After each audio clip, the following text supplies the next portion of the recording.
Tanora malagasy misa iray tapitrisany no ofanina amin'ny tontolon'ny teknôlôjia vaovao. Io no isan'ny fanambarana izay nataon'ny Filoha Andry Rajoelina tamin'ny kabary ny androany raha nanatry fitenenana izy nandritra ilay fihaonana tampony any Dubai ihany ny World Government Summit. Vokatra fiara-miasa avy amin'ny fanjakana ao Émirats Arabes Unis no ahafahana manatanteraka izany tetika azy izany raha nambarany. Ao anatin'izay fiara-miasa izay moa ny fametrahana ny Digital Schools sy ny Coders Initiative izay ampiroborobo izany fifanana izany ho iatran'ny fanambaran'ny Filoha Andry Rajoelina. Tibitrano vokatry ny rotsakorana ny toerana maro ho Fianareva Atsinananao androany. Olona manodidina ny 104 no traboina.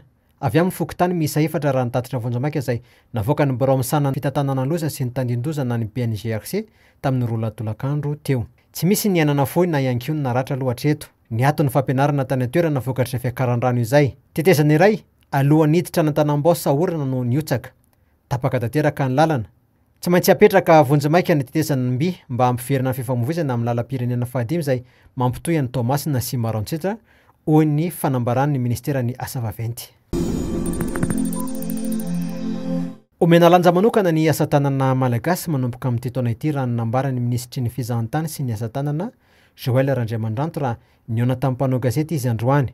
Hototsaina amin'ny volana Jona io ny tsenabe iraisam-pirenena ho an'ny asa tanana. Ifanendran-dalana amin'ny tsenabe iraisam-pirenena amin'ny fizahantany ity hetsika ity raha ny fanazavany ty mpikambana eo anivon'ny gouvernemanta ity. Mpanao asa tanana misy 50 no andrasana ampiseho ny vokany amin'ny fotoana io. Natao indrindra moa mba ampiroborobo ny sehatry ny asa tanana malagasy no antony ikarakarana anti-hetsika ho an'ny iraisam-pirenena ho an'ny asa tanana ity.